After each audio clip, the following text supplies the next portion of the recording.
The trophy. The Let's see the trophy. Yeah. So what did you slam it on the desk and it shattered? Yeah, like see how like it's like really top heavy, you know what I mean? And I just was like, nice. Like within 5 minutes of opening it, and I put it down, and then it just fucking toppled over. Snapped at the ankles. Yeah, dude. But it's hairline fracture. Yeah, it's looking pretty good. Coming to get you, Barbara. Shut up! Cut it out! Stop it! You're acting like a child. You're driving me crazy too. I'm seeing things here. Shut up, cut it out. I feel like that's what my girlfriend says to me every day because I'm annoying as fuck. Shut your What up, hole. boys? We made it. We made it, dude. Week 2? Wow. A whole 7 days have gone by. You guys watched the flick? Oh, yeah. I did. Yes. Watch Absolutely. the flick. Man, we got an epi under our belts. This is a long one. Not an EpiPen. Episode? Man, what'd you guys think of this movie? We watched just Nightmare Alley. Starring Bradley Cooper. It's on HBO. What are we at now? It's on HBO Go? No, HBO. I watched it on Hulu. Max. HBO Max now? Yeah. Can't even keep track. Wrong. So Dallas, you had ads on Hulu? I did it? Yeah. I feel like I queued it up on Hulu, and then I just noticed like there were like the ads going. No, I didn't have ads on Hulu. No. Oh, weird. Whatever. It was already at 2.5 hours. It's already the longest movie of all the movies we watched last year, which is pretty wild. I was realizing that. And All then, 52. you know, I hadn't heard about it until Dallas suggested it last week, but then I went and looked it up and I was like, son of a bitch. Yeah. It's a drama thriller. We're falling back into our old ways. In thriller. I mean, in horror. And horror, was it too? Yeah, a little bit. It's horrific. You know what I mean? With that ending. Yeah. It's Oh yeah. pretty The horrific. gore was like, Yeah. did you see, not to Yeah, dude. hyper focus, but you remember when he got punched, he punches the guy in the nose? I rewinded and paused it because I was like, what is going on with his face? Yeah. And His I'm nose pretty was sure missing. his nose was gone. It was just Yeah. the bone of He his pounded nose. his nose. in. Yeah. It's so Because maybe the brutal. glasses got in there and fucking like, and you see when he afterwards he's like squeezing out parts of the glass from his knuckles. yeah, and, Yeah. like, Yep. it's part. That Not was to jump brutal. ahead, but yeah, definitely a lot of gore elements within this. Wow. Yeah. I felt like, obviously, this movie, I'm not sure of the budget, but I mean, the whole thing felt very well done, but simplistic in a way. Like there wasn't a lot of crazy, I don't know. Usually when they'll do a fair or something in a movie, I feel like they'll CGI like thousands of people there or something, but all the frames felt pretty small to me, which I really loved. It felt really intimate. It's like if I was reading this as a book, it would be what I imagined in my mind. Nothing like so grand about it. Yeah, But I loved that. Yeah, I thought agree. you were going to be able to, this was going to be one of those ones that you were going to be able to really easily perceive like the break in the frame where it goes from like practical elements to like VFX, and there was going to be this very shitty like line in the sand, but like I couldn't really perceive that. I don't know if it was just really well done, but like it didn't have that corniness that I thought it would. Yeah, even starting in the beginning where it's like he's, the main character Stan is he's on the bus kind of leaving somewhere, and you see the transitions on the outside window, and it goes from like daylight to night, like in a different within Time the same pass. shot. Yeah. But it's like a perfect, well, that all must be green screen, with some maybe elements that are practical, but it was flawless. is I what thought I'm it was saying. shot beautiful. Yeah. It was shot beautifully. Yeah, you're right, Yeah. Mike. It was flawless. Like now that I'm thinking about it, I didn't even really notice like any CGI. Yeah. Yeah. And I noticed the sound mixing was very good as well. Like they would mix so Stan, Bradley Cooper, he's clearly remembering his dark past throughout the movie, and they would implement the screams, but mix them into something that's happening in real time. Like it was right in that first scene that we're talking about on the bus brakes were stopping. And that mixed in with like the screams of his dreams as well. Like there was a bunch of parts like that I really liked. Yeah. And even listening on headphones, it's like there's a lot of the like the panning. Totally, like the watch ticking when his like watch came like into frame. It was like that's almost like overkill, right? And what did you guys think? I'm like, all right, yeah, we get it. It's like I was thinking about that too. It's kind of like almost like surreal or something, like with this cigarette. And I always love that. It always makes me want a cigarette when they smoke it and you hear the like burn. And you're like, oh man, that sounds good. Yeah. No, like that time. I feel like that time ticking is kind of like, well, obviously it's a kind of motif they go back to, but it's almost like when after he mysteriously shows up, it's like the countdown. You know what I mean? It's kind of, I feel like it's all about that ending, it's inevitable. And the watch was like the metaphor itself.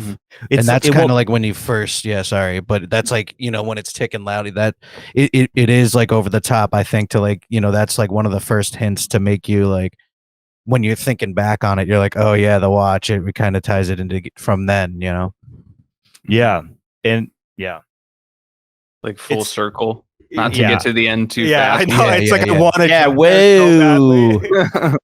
But I guess we could talk about him walking. So first scene, the first scene is him. His house is burning, and he pushes a body into the floor. In the floorboards, and then that's when he gets on the train and he becomes a carny.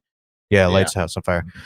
Yeah. And he becomes a carny, and then Willem Dafoe takes him in and hires him, and then he starts to learn mentalism and tricks of the carnies, and it's just like deception tricks, right?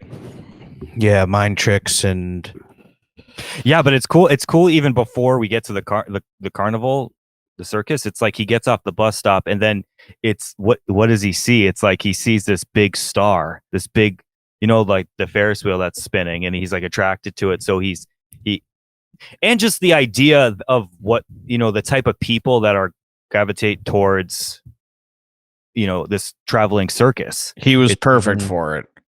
Yeah. It's like people that are running away from shit, that like don't have a home life.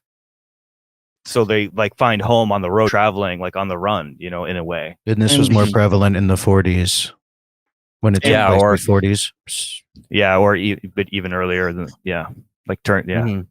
I was also thinking about like there's no unions back then, I'm guessing, and it's just like there's absolutely no benefits. It's just like, I'll give you some food, some booze here and there, a mattress. How's that sound? Nope. Okay. Like you might get killed on the job.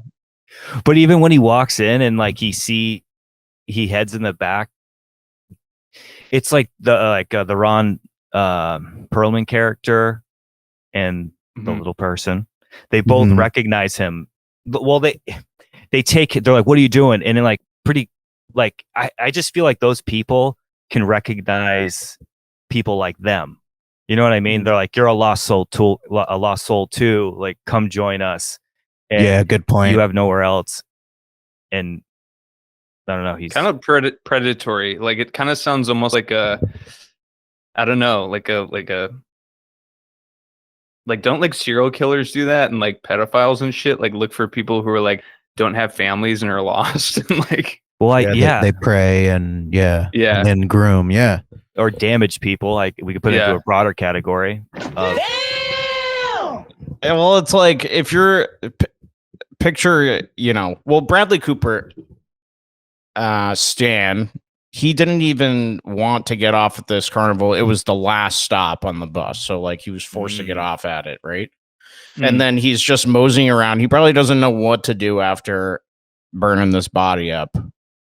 And then what better thing if someone's going to give you a job and you have a small community that you're going to live with and travel with right there. If Right. you're lost, it sounds pretty appealing. Yeah, either that or be a bum. Like at least it's a job. Yeah. It's so funny. The whole thing is like starts with just like trying to get a temporary job, and then it's like that could turn real dark real fast, or you rise the ranks. But Right? I feel like there's this whole fate thing going on. Like, is it determined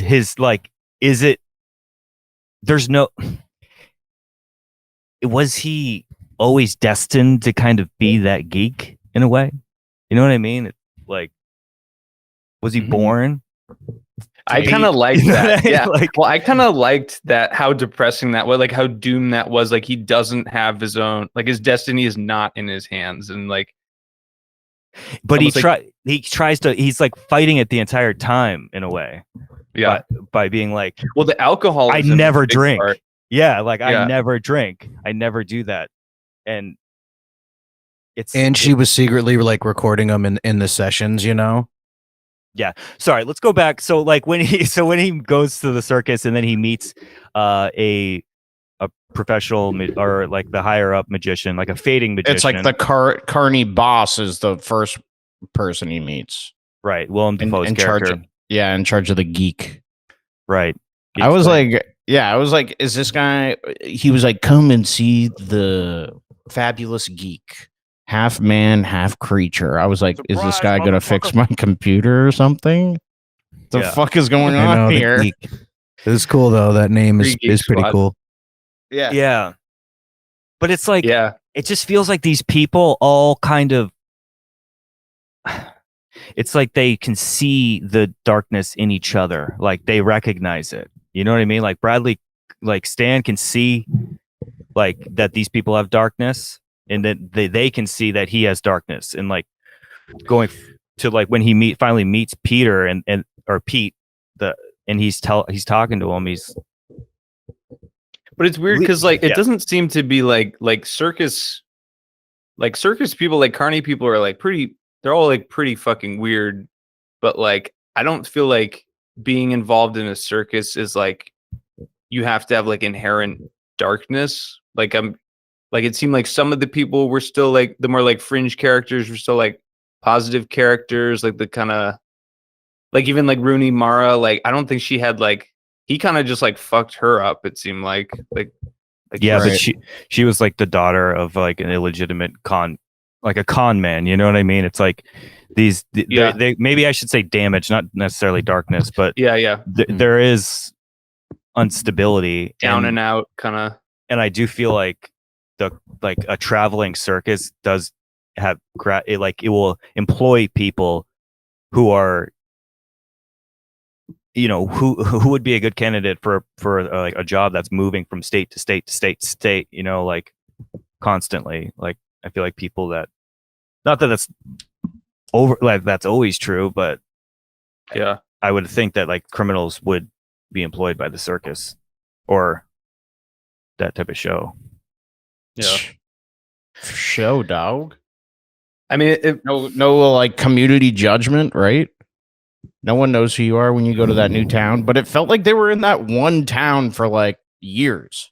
yeah, it kind of felt they like seem the fuck similar. was that? They were like, oh yeah, we're traveling all over the fucking place, but I mean, I think it's hard to shoot that in a way where you're like if you're taking apart and resetting up the same circus over and over again, unless you're really distinct with the background, like the trees change, like suddenly they're in Florida and there's palm trees, or there's like deciduous trees, they're in the Midwest. Like it's kind of hard because they're always just in a field, like to distinguish. But Tony Collette's like house, Xena the Seer. Oh, it's like an actual foundation. Like, it looked like it was just like like, how do you move that? I think they were just in the same spot. Yeah, I don't know if they were they a traveling carnival or just a carnival? Well, the first time we meet them, they pack up to go to a different town. Maybe they just like, well, they do residencies, kind of like in Barnstable County Fair. You know what I mean? Like how that's there from a certain time period. But this felt like years. Yeah. And the fact that it doesn't like the weather's always like raining, you know what I mean? Yeah. Which is like awesome. That's great. It's dramatic, but it also like, I loved the atmosphere of the whole movie. Like I just loved, Yeah. The colors and the lighting and the grit and the time period and the Art Deco style. Like, yeah. It was awesome. So cool. Yeah, it did look really cool. I agree. I up until he said, later up on in the movie, he's like, what's the year 1941? I could not put my finger on what year it was, or around what decade. Yeah. Lots of cool neon lights. Yeah, and I love like that. the marble and shit, like in the floor, even the psychologist's office, like how it's decorated and shit. Yeah. But I'm just thinking about that guy Pete. Like, there's an important part I think when he's teaching them the mentalism tricks, and he's like, you probably developed it when you were young. Like there's a crack in you where you've learned to observe people and read them because you want to avoid the next. If you can stay a step ahead of it, you'll avoid the pain, or somehow be on top of it. But if the crack goes too deep, you'll be hollow and you'll always want something more, and it will never be filled. Yeah, and I feel like that's what happens. You know what I mean? It's like he's trying to fill it. He's trying to fill it with like the mentalism. You know what I mean? The girl, and like yeah. There was a deeper meaning to this for sure. And I feel like he hated him because for part of it, because it's like that guy. This is the second time I've seen this, so I was definitely able to see more shit. Whoa! Did you say that before? I didn't know this was the second time. Yeah, I saw it because I was saying Phoebe how much she loved it. Oh yeah. Bing bong. Well, it's like, well, I mean, I would break it up into 3 acts, kind of. It's like the circus in the beginning, then he goes out on his own. I assumed that was New York City. I don't know. Yeah, some city. I don't know either, but yeah, some urban. And center. then the downfall or something, right? Yeah, the second part really kind of dragged on for me. It was like, you kind of got the story. He does the whole. Yeah, I did. Okay. And then it kind of came to the second, but then it just seemed like he was like, on the run, and then he was, not to get too much into the end, but slowly becoming, something else, and that just kind of dragged on a little bit. Yeah, when I realized it was 2.5 hours, and I just had too much shit going on both days, I split it into an hour 15 each, which felt good. Like it felt like kind of just like a 2-part thing. Maybe I would have gotten more burnt out in one sitting. I loved how, just seeing a movie kind of chronologically with small flashbacks is really nice. And a different pace from movies I feel like we've been watching, which are just like, movies are pretty cool where they... movies that, jump all around are very fun. But not when you watch 30 in a row, like I feel like we did. I totally agree. I was thinking this whole time, I was like, God, this is so digestible and so linear, and I'm not confused. This is so nice. It really was. Like, it kept reminding me of, a movie that I really like, Water for Elephants. Oh, yeah. Nice. Was it giving you those vibes, kind of? Like the Carney? Yeah, definitely the Carney vibe. But yeah, that's a good one with Rob Pat and Christoph. The first time I saw this, I didn't love it. Like I was like, I can see that. But did you like it? I thought it was great. Like, it's a great film. It's well made and everything. But I realize I really like when the characters are moral in a way. That's what she said. Yeah. Like they're trying to pursue, like, Bradley.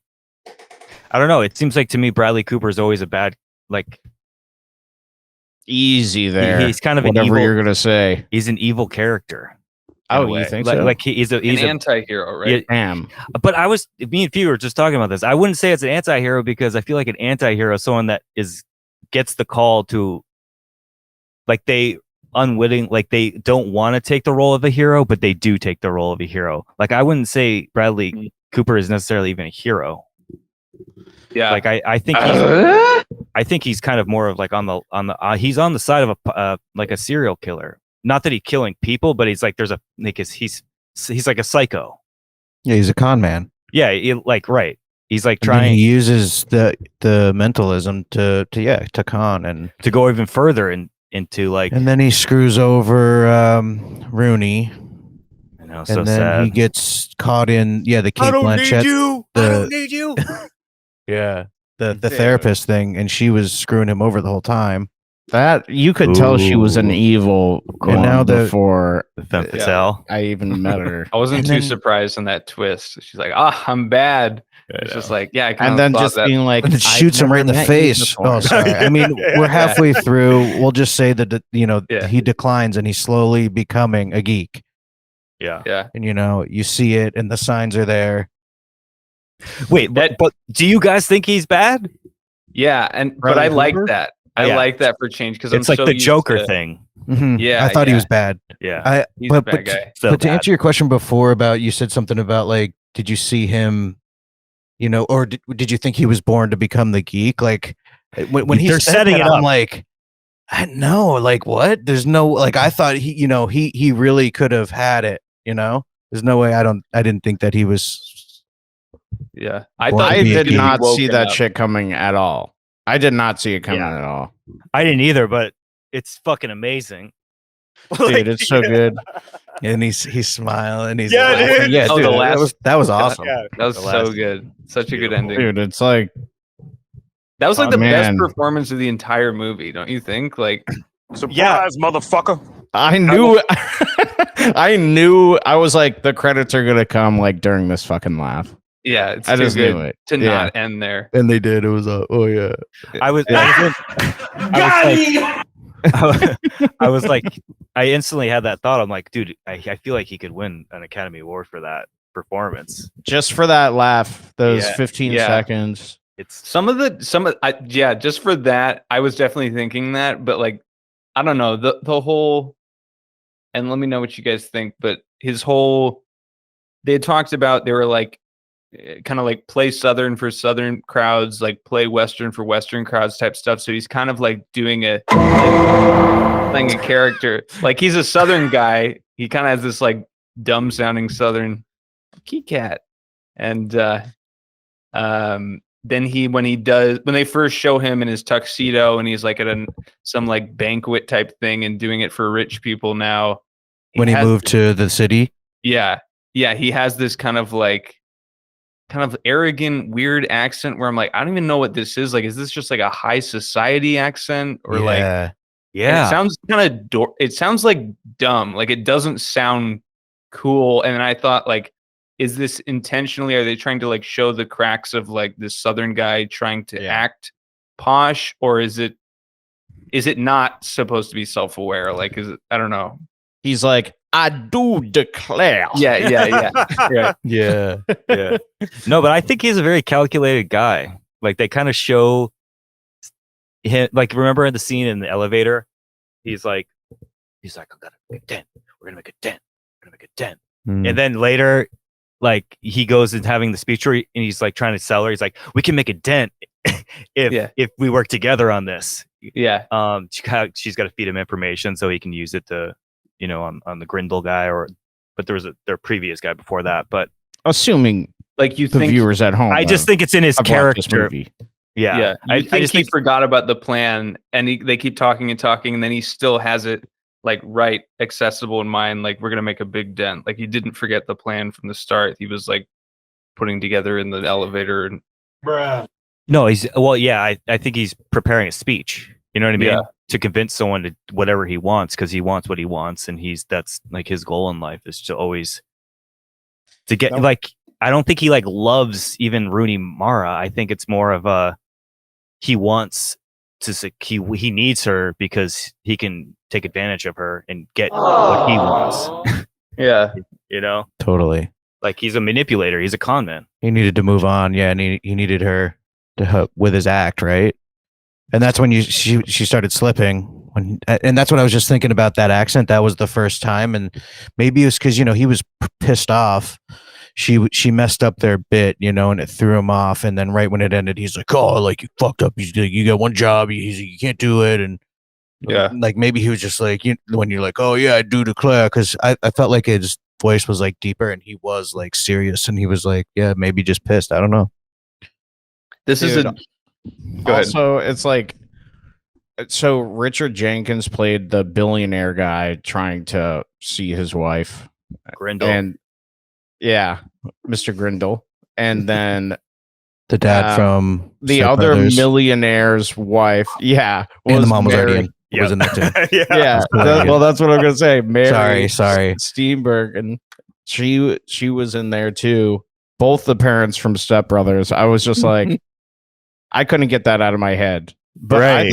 I thought I was like, Richard Jenkins as Mr. Grindle, he did so good. Yeah, he was. Like, I was scared of him. Yeah, at first I was like, I don't know. Flowers for Richard Jenkins. I thought that wasn't going to work out too well when I first saw him, and I've always thought of him as just like the goofy dad, and I remember him in like Burn After Reading. I don't know if you ever saw that, but he's that kind of like dorky like gym manager, and like I thought I don't know if he's going to be too menacing in this role, but he did really good. I liked the beard on him too. I'd never seen him with a beard. He was scary. Yeah. Well, I feel like his character's it's kind of mirroring what Bradley's going through, Stan. It's like that the guilt, you know what I mean, of you living this life and then you do horrible things. Like you want to be forgiven for all the horrible things you've done. And it is incredibly creepy. It's incredibly. What was that? Fail horn. Sounds like what the fuck, Seinfeld or something. I think it's Price is Right. We gotta get a Seinfeld sound going. Boo boo boo boo doo. I like that. But it's creepy because you're let in. You don't know what the Grindle guy at first is afraid of and what he's trying to deal with, repent for. But when he finally admits it, he's like, I've hurt girls.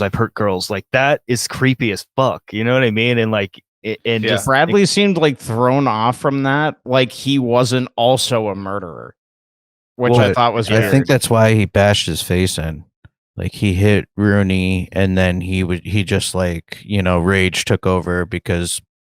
But it's funny because the Grindle guy too says he's like, I don't know why I did it. I just was I was angry or trying to get the anger out or the rage out. Like it brings me back to the point of like these people being really young and having experiences with their parents and they become so damaged in a way and that crack goes so deep that they're it's not like they can transform themselves back to their meter is like completely fucked in a way, like where they're only going to do things selfishly to for their own benefit, Mm-hmm. Yeah, it's just I was actually bad people in this movie. I was looking up the anti-hero definition. They said the most famous anti-hero. Who do you think?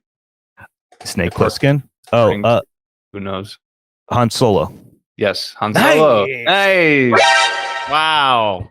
And they're saying the difference between an anti-hero. So an anti-hero may do the right thing, but for selfish reasons. So they can still do the right thing, unlike a villain. But it's just it's like the whole I'm not doing this for you. I'm doing this to save the Millennium Falcon. Right. Well, what would you? Well, I don't. What would you call Brad or Stan's character? I think he's kind of a fucking villain. Like I don't think he does anything at any point that's like technically like the right thing to do. He's always doing selfish shit, but it's not good things. He's like still hurting people. He's still like stealing. Besides, he was the only one trying to help the geek at first. But that's what I thought. He was a nice guy. Well, because because it's alluding to him becoming the geek. I mean, he sees it. He knows it. Yeah. Oh, yeah. You're right. It's like it takes one to know one, and then they connected. You're right. It's like that's where it's all fucking leading, and it's so it's so creepy, dude. What about when the original deep cuts? But when you're saying the watch, it's kind of like when he's getting that watch from his father. It's like he's taking a part of his father with him, and then the time's counting down only until he becomes a geek, like just like his, like a loser, like his father or something. And then it's interesting that he has to give away his watch to the guys to barter for money, but he's already become just like his dad in a way. You know what I mean? It's like he gives away a part of his father, but then he doesn't need it anymore because he's fully become his father, like a a drunk. Like he's trying to avoid that the whole thing. Remember, he's like, I never drink. And they're like, why don't you? It's like he's denying a part of himself. It's the shadow thing. It's like he's denying a part of himself that exists and saying it doesn't, and it's just growing stronger and stronger in its unconsciously. It was at this moment that he knew. There's fucked up. So I'm just gonna go a little further. There's a sick shot when Bradley finally gets caught. Like he's running down between the trains, and it's pointing down at his shadow, and it's like the shadow's leading, and then it pans up to Bradley, and Bradley's running towards the camera. But you know how it starts on the shadow? It's because I feel like it's like that's what's leading him now. It's like now the shadow's in control. He's become out of control. You know what I mean? It's like things have spiraled out of control. And now it's so true. It was right there, right in front of us. So blatant. Yeah, and it's like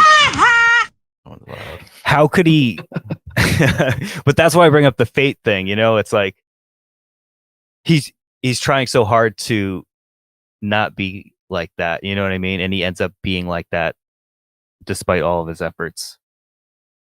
Yeah. I love that it had a bad ending, like that I thought he was going to redeem himself. I actually thought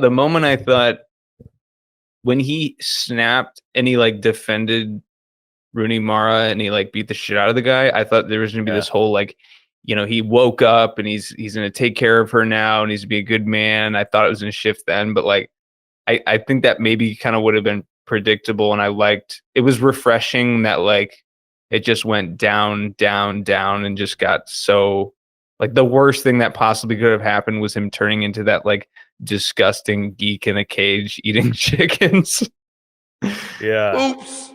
She says Cate Blanchett has a cool line where she's like, if you mess with the right people, they will ruin your life, basically. But I like how she said right. Oh, that's when she opens up her shirt and you see the scar. And the cool thing, Stan has a scar on his back. So it's like they're both kind of scarred. Yeah. Wait, real quick. Yeah. When he's in the tub in the beginning, you see his peen, right? Yeah, you do. You see his peen. You see his peen. No. Dude. Yeah. You see Bradley Cooper's peen in the movie. All right, I gotta Google this. Wrong. But it's like the weird distorted water looking. You know what I mean? It's like it's that weird distorted looking peen. Surprise, motherfucker. Yeah. Surprise, motherfucker. Penis. And then she reaches down and grabs him by the peen. Bing bang. And pulls him straight out of the tub. By the peen. No, that might have been a deleted scene. I don't know if you guys saw that. So I guess we haven't really talked about her husband at all. Good point. He was like the original teacher who Bradley killed. Well, by the way, gave him the wrong. Do you guys think he did that on purpose? How did he kill him? I missed that. I thought he was just suddenly dead. Like he gave him the booze with the from the red drawer. Like there's the red bin and the blue bin. One's for pickling, and the other one, which pickling stuff can kill you, and then the other ones you can drink. To get his little book of tricks, he wanted to kill him. It's not explicit, but they kind of talk about that. Do you think he gave him that? Well, yeah, I do think he did. I think he gave him the wrong poison. Because remember before he dies, they're underneath the stage and they're talking, and he's talking about you. He's like, you don't go too far with the magician shit because you'll get shut eye, and shut eyes you won't know like the truth anymore. If you go too far with it, right? And so after they have that, he goes to get the booze, and you know how there's the two bins, the red bin and the blue bin. One has poisonous liquid in it, the other one has booze. I'm like, how fucking dangerous is that anyway to keep the two bins right next to each other? Like, I'd be like, you know what I mean? I'm like, oh, fuck. I know. I'm like, one I die, one I have a good time. Yeah. Surprise, motherfucker. Anyway, this was Bradley Cooper. Speaking of surprise, motherfucker, that was actually his penis. Oh shit! It wasn't. It wasn't a prosthetic. Well, I saw when I googled Nightmare Alley, it was like the first like 3 articles I think were like Bradley Cooper speaks on his full frontal nudity, and It's always like that. It's always like a glimpse. he's like, "Can we talk about my fucking performance instead of my dick?" Yeah. No, we want to hear about You're your like, no. Well, that's just like that movie we just watched. Nina Wu. Yeah, Nina Wu. Exactly. Yeah, that's true. Yeah. It's like the Nina media, Wu. of course, sexualize it. Dude, if you're Talk going about full Little frontal Cooper. dick, obviously people are going to Google that. Sorry. You know what I mean? Yeah. Wow, there's so many crickets in God, Gonna let Isabel. this play out. Sorry. The crickets are back. She's actually gonna come flying in. Damn dog. And then there's there's the cool, but there's just that visual symbol of that third eye with the baby. You know what I mean? Yeah. Like the Dude, baby. what the fuck Yeah. was that? So like what that thing was born like stillborn and killed the mother? Yeah, I get. Yeah. And then like what? They sewn in half? stitched it from head to toe? What the hell was that? Yeah. And wait, but like, what was the eye? You know what I mean? Like, what was What the that? fuck? I'm just Well, he was like, it's like a always watching cyclops. you. Yeah. Like a but was picture. it was born with that eye or something? Yeah. Maybe This it's is alluding. chaos. We gotta all right, I gotta give flowers to Tim Blake Nelson too. Yeah. Yeah, he was good. He was real good. And Nice I loved how you could see that crazy baby next to him. I'm like, damn, this is the same circus. Yeah. That end sequence was cool in the jar with the floating around and like did you at the end, I don't know if you watch the whole thing, but they zoom in on the baby and then they go into the stitches in his forehead, into the crack in the darkness. Yeah. No, This what is was in Bradley there? I didn't Cooper. see that. It's just like they just go in through the crack of the baby's head into the baby's brain. And then Yeah, and then the credits begin. Or like it just the first credit after it goes through the baby skull is Bradley Cooper. Nope. Yeah. That's sick. Nice. Yeah, it was pretty interesting. But I'm like, what was the significance of this baby? Yeah. Well, maybe- what's the fuck is this baby? Well, maybe it's like, what'd you say? Didn't someone say he's watching you? Like he watches you wherever you go. Like maybe it's kind of like consciousness. I better like, not have that thing watching me. Like it's Wrong. It's like you can do bad shit. You can like, you know what I mean? Like you can go in, but you'll have to deal with it. You know what I mean? Like Grindel does and has to deal with the guilt that's overwhelming him that he still, and Bradley Cooper eventually, like he has to live with losing everything. You know what I mean? I'm And like, I want to know though, like, do you think that so that guy he killed in the beginning where he got the watch, he said it wasn't his father, it was his uncle? I don't know if they said who it was, but it wasn't his dad. I was under the impression it was his dad. I thought so too, but like almost towards the beginning, right when they're initially, the magician's doing that original trick, like showing him that he can tell his future or whatever. Yeah. And they're talking about the watch. There, Yeah. he says like it wasn't his dad, I'm pretty sure, but I could be wrong. I think he was saying it was his dad because he was like, Because it was like, I thought the guy says it.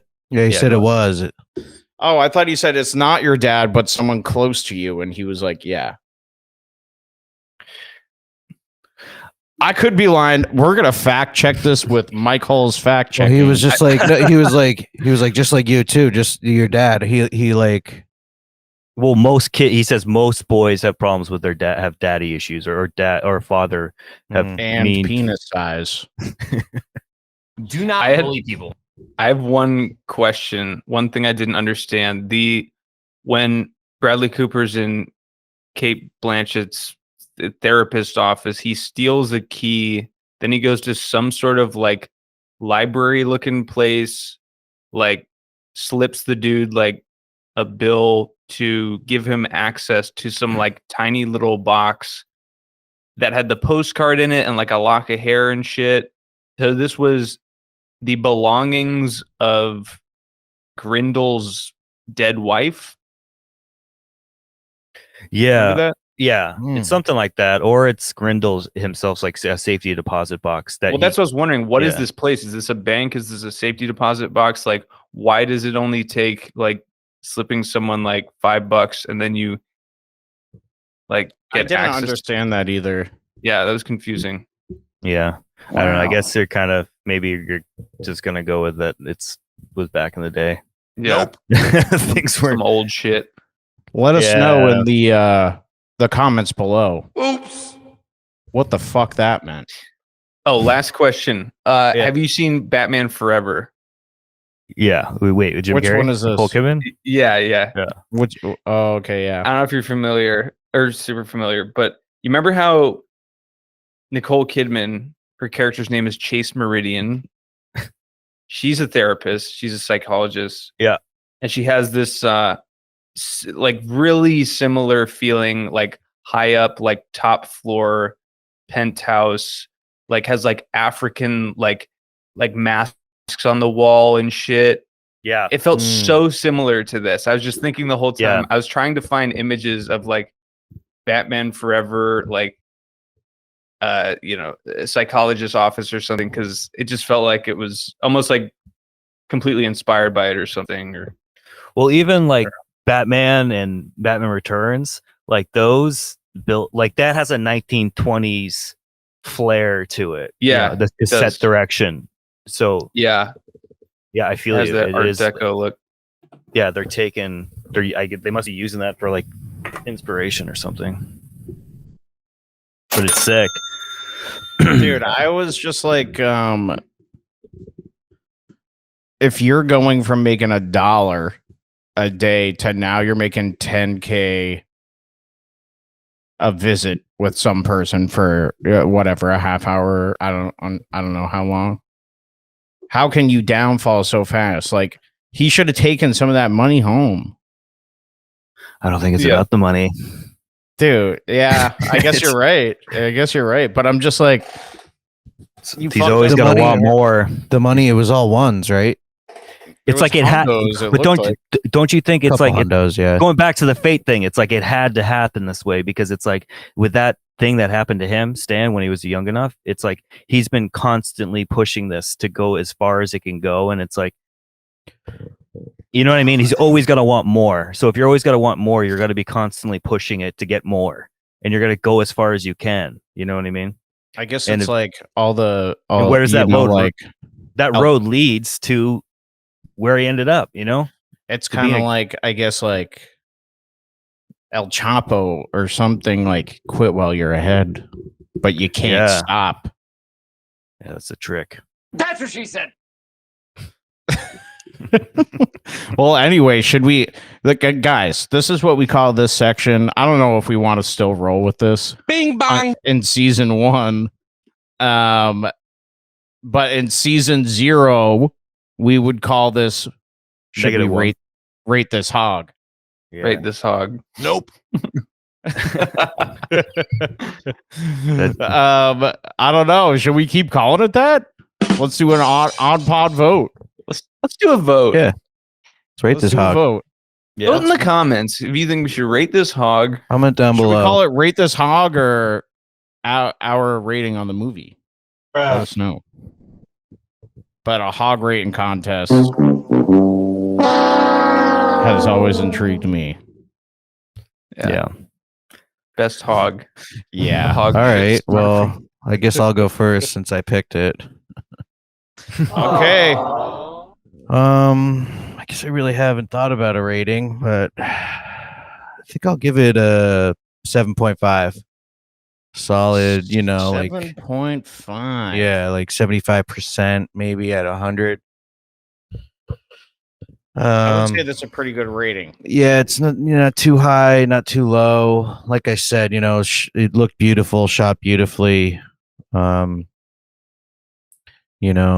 Toro did a great job, I thought, directing. I love the moving shots, nice and smooth. Really captured the essence of the 40s in that time. Like we said, great sound, kept me going for the length. Yeah, but like I also said, it just kind of carried on a little too much, like 3/4 of the way in. But that's all. Yeah, 7.5. Okay. I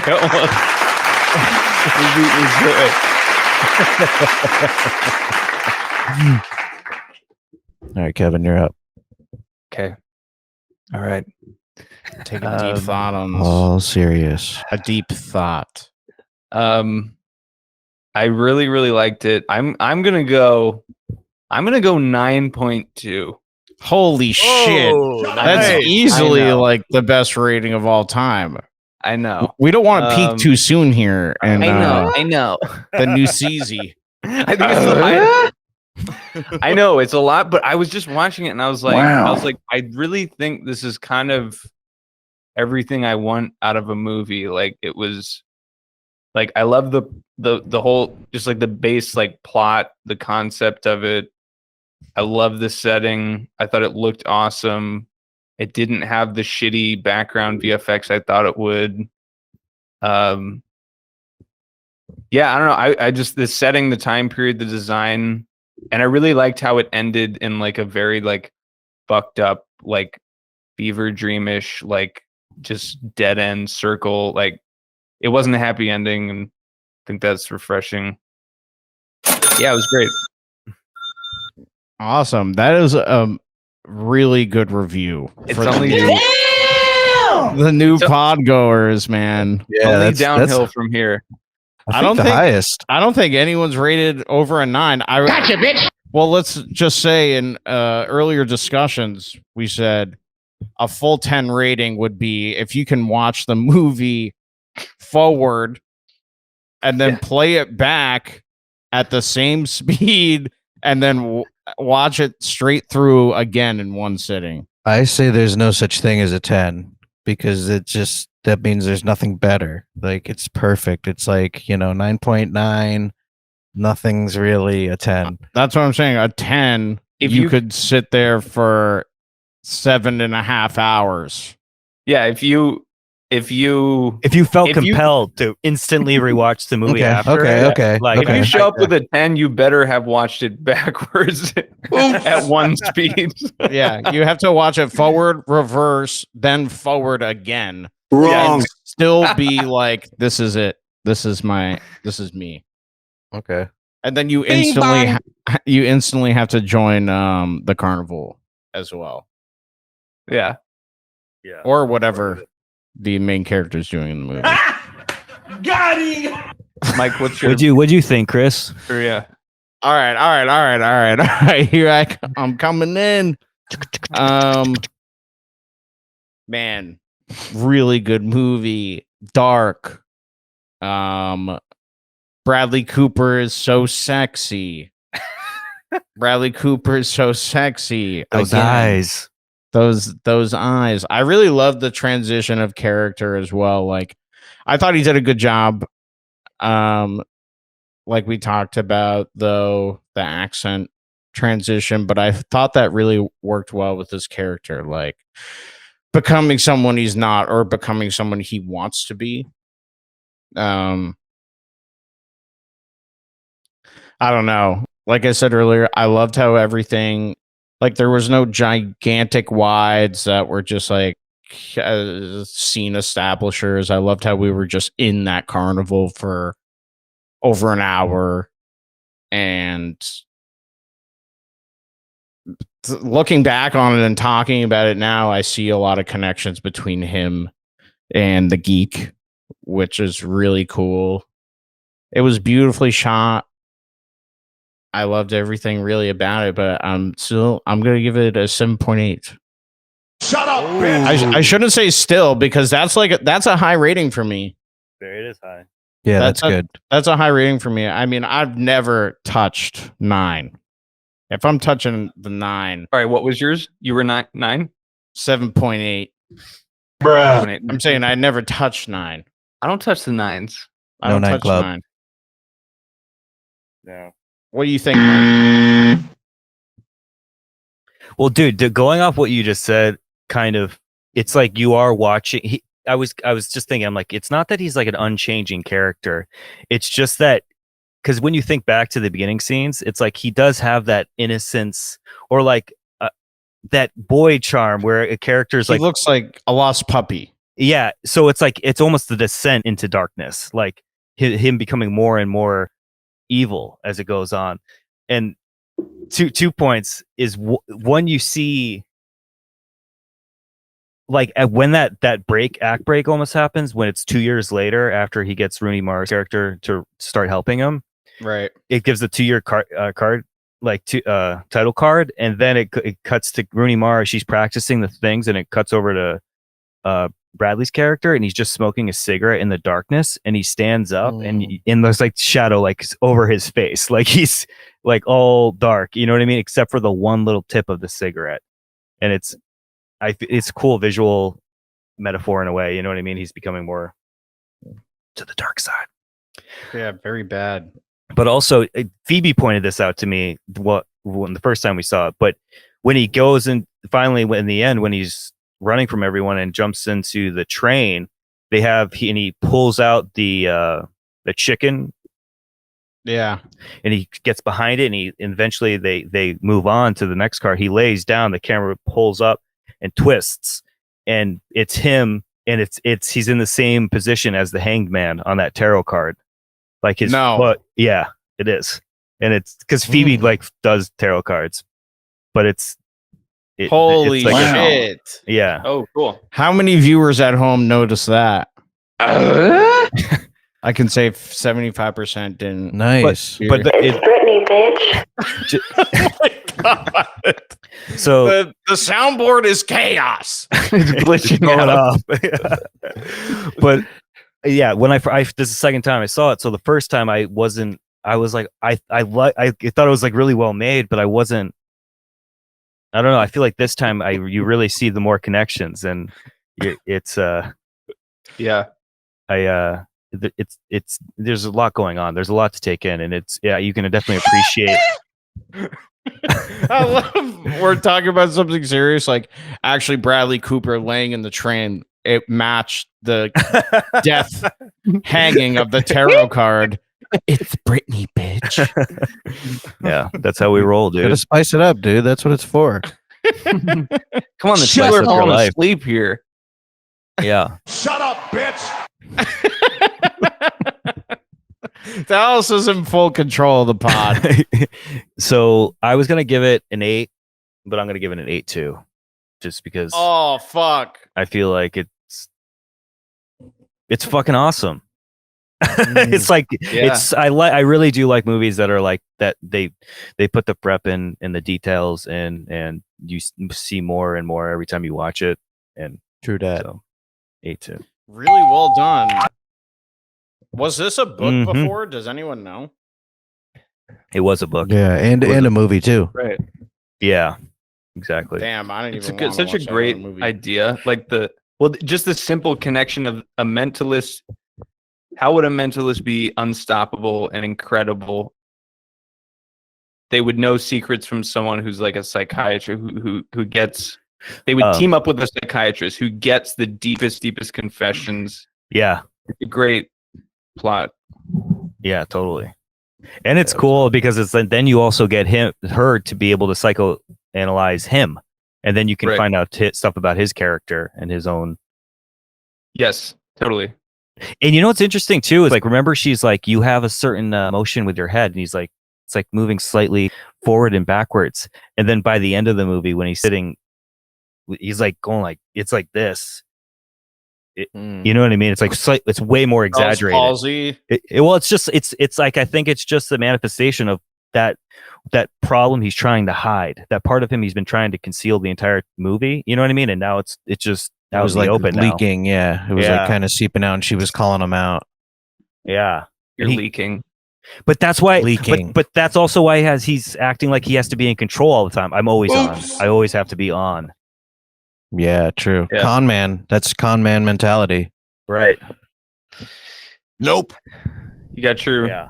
But that's y'all the got your thing. move. It's like reality. It's like you're trying to deny part of reality. You know what I mean? And then eventually reality just closes in on you because it's And then he embraces real. that. Yeah. And then that's his, he's like, he accepts it. yeah, he's like, I'm born to be. Yeah. And yeah. I'm born to be it. Thank you very much. What the fuck is this? Yeet. Yeet. That's the geek sound. That is the geek. So now that we rated the hog, Kevin came in with a 9.2, or was it a 9.3? 2. Okay. Thank God, because if it was a 3, I would have had to fly there and touch your boobs. Touch my Bradley Cooper. Touch your Bradley Cooper. Who's going to bring? Are we going to do picks now? Broad-chested Kevin. Yeah. So we're doing our picks for the week. Oh man, I'm ready. I picked it during the pod. which is, that's like doing your homework in class. Ooh, Yeah. good one. So It is. not Multitask. Not ideal. I don't know. Everyone keep that in mind during the vote. Yeah, we know the slackers are. Yeah, we gotta remember who did their homework in class so we can mark them down, even though it might be 100% correct. Got him. I'm gonna go first. Go. I'm doing my movie. I'm suggesting this week is Big Bug Whoa. by Jean-Pierre Jeunet. He Whoa. also did Emily. Amélie, it's a French film. What's it called? Big Bug. Oh, this I think just it's came out. February 11th. It came out. It's a it looks like a Cool. sci-fi type movie, Cool. which I feel like we didn't watch too many of those last year, and a comedy. Nice.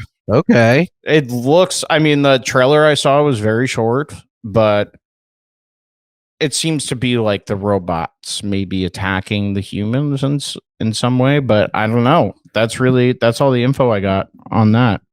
It should speak for itself. It looks really good. It's on Netflix. Nice, dude. Great pick. Yay! What do you think, Micus? Okay, I'm stuck between two, but I'm gonna go with The Lost Daughter. This is with Olivia Colman. You guys know her from The Favorite, and she's also been. I think she's in The Crown. I don't even know what this is. I think it's like it's a drama. Ooh. It's about I think a woman. I don't know what it's about. I'm gonna look it up. Yeah, Maggie Gyllenhaal's movie, right? Yes. Yeah, Maggie Gyllenhaal directed this. Yeah. Oh, nice. And I think it was nominated for some award. It's college professor confronts her unsettling past after meeting a woman and her young daughter while on vacation in Italy. Her obsession with the woman and her daughter prompts memories of early motherhood. Flashback movie, Chris. Yeah, this looks good. I keep seeing this on there. I love a nice movie that just every shot is from a different scene. Those are my favorite. Yeah, piece it together. Yeah, so I can at the end then they and I have to re-edit it. You know what pisses me off about all those movies though is like they confuse the fuck out of you. It's such trickery. They confuse the fucking shit out of you. Then they have like a small realization theme or scene at the end, and then they show all the scenes you watched in chronological order. Do you know what I mean, though? Yeah, they recap kind of. Yeah. Yeah, they do. The guy's like, "Oh my god, thinking to like himself. this oh yeah, that happened. And that happened. Yeah, and then it was just like boom, boom, boom. Yeah. All in chronological order. I'm like, this movie would. God damn, I hate you, dude. It's just that like the aspect of mystery. You know what I mean? It's like you're filled with mystery when you don't know what's going on. But you know what I mean? It gets annoying when they keep fucking relying on that just to. Bro, Just I could give a have a cheat sheet. story. Yeah. I could have a story about me going to 17 different stores in a shopping mall because I can't find pants that fit me. Yeah. And then chop it up really crazy. Right. So no one knows what the fuck's going on. And then at the end be like, I got the pants. Yeah. I would watch that. That sounds good. Or it's like all about you, But like people wanting would to be kill so yourself. confused the whole time, like making more out of everything. They're like, ooh, maybe this means something. Is that Ooh, the maybe same this means pants something. store? Yeah. Is that, oh my God, that's a different woman. And then at the end, I'm like, I got the pants. Don't worry. Sorry, not to cut you off, but I'm gonna give my movie recommendation. It's a movie that I think someone has said before, and I know we've at least talked about it. It's The Hunt. Oh yeah, I think we watched that, didn't we? No, we watched another one. We watched one similar. It's Thomas Vinterberg directed it, but yeah, Mads is in it, and he plays a teacher, and like he's like struggling with his son's custody, yada yada. Receives good news, but then luck is brutally shattered by an innocent little lie. There's like a little like twist. And that was in 2020. But it's no 2012. So this is same director as Another Round, same star, and he also plays a teacher in this. Yeah, and I watched the 2020 The Hunt. I suggested that to Mike. Yes. Oh, okay. Yes, Yeah. Dude, that movie is really good. Yeah, I still haven't seen that whole thing, but Come on, it's so I good, know. so funny. Yeah, no, it was cool. All right, so at home, the 2012 The Hunt, not the 2020. 2010 with Mads Mikkelsen or whatever his name is. 2012. Kevin, did you go? No, mine. I think I maybe have mentioned before, and I'm sure maybe almost everyone has seen, but I'm gonna do Raising Arizona because I still haven't seen it, and I keep hearing it's really good. And Coen brothers are great. Can't go wrong. It's a comedy with Nick Cage, and we love Nick Cage on the pod. We do love Nick Cage. Yeah. I don't know. I feel like you guys have all seen it. I haven't seen it. I do want to see it. I know Chris has seen it. Yeah, I've seen it, but I've seen it. Come on. Well, you're aware of it. Nope. That's mine. This is probably the hardest vote, to be honest. This one, I really want to see all three of these movies badly. Me too. Yeah, this is tough. This is a tough vote. All right. So ready. We're going into our chat now. Okay, we're gonna go. This is what we do. We go into the chat. We're all gonna type in what movie we want to watch this week. But Chris is going to put them in the chat first, so we know. Okay, I'll do that. Thank you. It's okay. We're recapping the movies. So I suggested Big Bug. Dallas suggested The Hunt. Kevin suggested Raising Arizona, and Mike suggested The Lost Daughter. Shit. All right. Yeah, this is tough. I'm ready. I'm not. Hold on. Fuck. Oh, fuck. I still have more to say about Nightmare Alley after we're done here. Just let you guys know. We're gonna go into. We had a standing ovation for this second pod under the belt. All right, I'm so ready. We're gonna talk more about the movie. All right, you guys ready? You locked and loaded? Ready. Finger All on the right. button. 3, 2, 1. Ah! Oh, Nice. Oh, come on! Whoa, Chris. Looks God like... damn it! What's up, dude? What's up? Oh. So we have a 50-50 vote. The Lost Daughter. and Big Bug. Man, right, what do we do again? We've had this before. we choose our second choice now. We put our first and second choice in the chat, and whichever name pops up the most, we watch. Big Bug has 5. Nice. The Hunt. Okay. Yeah. Lost Utters, The Hunt. So we're watching Big Bug? Yeah. Dude, holy shit, week 2, bitch! Woo! Nice. I got my movie picked. Wow. Feeling good. Nice, dude. Hey, I'm flexing right now. Can you feel it? Can you hear it? I felt tearing. Wrong. Mike, tell us about your trophy you received. How did it come? How did it come in the mail? Well, it came all in one piece, and then it looked great. I felt victorious with the V on the chest, but then I put it down. How heavy is it? It's like it feels sturdy. Wow. And because of that, I slammed it down, but then it broke off at the ankles, and then come on. But I fixed it, so now it's stronger than ever, ready to. I hope in 10 years it has all these different glued like arms and like head, like it's just falling apart. Surprise, motherfucker. Yeah, it will. I'm also like, that's the guy at the gym that only works out his arms. Yeah, exactly. Don't skip and not his legs. Yeah, dude. He fucking snapped. He snapped, I guess, but he's glued up now. Yeah, he's good to go, dude. He's ready for. Man, well, I'm more coming seasons for that guy. I'm coming for him, dude. You are. It's one, and who's won the last one? Dallas. That's what she said. Fuck, dude. You know what? Heavy. I hope. I mean, I know Mike's very competitive.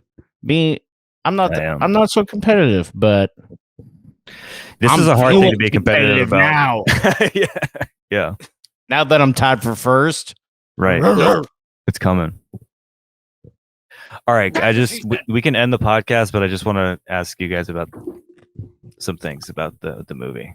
All right. Well, hey guys, thank you so much, seriously, for coming and listening to week 2 of the pod. We hope you stick around and watch these movies with us. It's going to be really fun. And you know what? What's the send off? Hit me, Kevin. Bye. Get you, Bob.